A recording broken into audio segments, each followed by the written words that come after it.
sentiment de satisfaction et de reconnaissance. On aurait souhaité que cette reconnaissance soit d'abord guinéenne à l'intérieur de notre pays. Malheureusement, ce n'est pas le cas. Et comme on dit souvent, on n'est jamais prophète ce soir. Donc, c'est d'abord un hommage rendu à nos aînés, nos illustres aînés, Gaussou Diaby et Cheikh Fanta Madi Kone. Nous sommes trop petits par rapport à ça parce que c'est quand même des références pour le continent. Dieu merci que nous leur avons emboîté le pas pour être aujourd'hui l'un des distingués, ce qui fait 3 distinctions pour la Guinée. C'est quand même un honneur et une fierté. Il est évident que d'autres, comme Kabine Kouyaté, Cheikh Boubacar Kanté, le doyen Pathé Diallo, le doyen Oumar Dieng, méritent également d'être célébrés.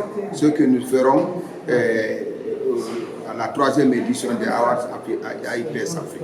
Bon, il y a quand même l'AIPS Monde qui a été créé le 4 juillet 1924 à la faveur des Jeux Olympiques que la ville de Paris abritait. Et maintenant, l'AIPS Afrique, c'est en fait la nouvelle appellation depuis 2005 de l'Union des journalistes sportifs africains, UGSA, qui a été créée en 1970 au Soudan. Et les doyens Pathé Diallo et Boubacar Kanté sont présents. Et ils sont membres fondateurs de l'Union des journalistes sportifs africains. Et là aussi, nous avons la fierté de dire que seule la Guinée a eu l'honneur de diriger l'Union des journalistes sportifs africains 2 fois de suite, Pathé Diallo et Cheikh Fanta Madi Kone. C'est quand même une fierté. Donc, depuis 2005, au congrès de l'AIPS Monde à Marrakech, l'Union des journalistes sportifs africains a pris la dénomination de AIPS Afrique. C'est-à-dire que maintenant, vous avez AIPS Europe, AIPS Asie, AIPS Océanie, AIPS Amérique et AIPS Afrique. C'est bien cela, mais ça garde toujours la paternité fondatrice qui est l'Union des journalistes sportifs africains, dont encore il faut bien le dire et le préciser, dont les textes constitutifs avaient été rédigés par le doyen Pathé Diallo. Donc nous avons une histoire en matière de presse sportive et nous devons en être fiers.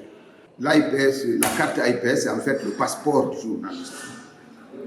Vous verrez que c'est écrit au verso, il y a 6 langues qui demandent aux autorités des pays traversés de faciliter l'accès.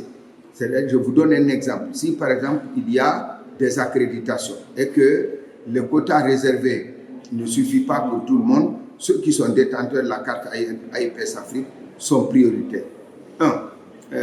Deuxièmement, si vous allez à n'importe quelle manifestation dans le monde et de l'aéroport, vous souhaitez directement vous rendre au stade au lieu de la rencontre, au lieu de la compétition, si vous arrivez au stade, on vous conduit, vous présentez la carte AIPS, on vous conduit directement à la tribune de presse. Et même des fois, puisque moi ça m'est arrivé à New York, et vous avez des difficultés d'explication avec les autorités, la police de l'air et des frontières, quand vous présentez la carte AIPS, ça vous donne une facilité. C'est pourquoi je dis qu'en fait, c'est le passeport du journaliste sportif. Merci, doyen. Merci.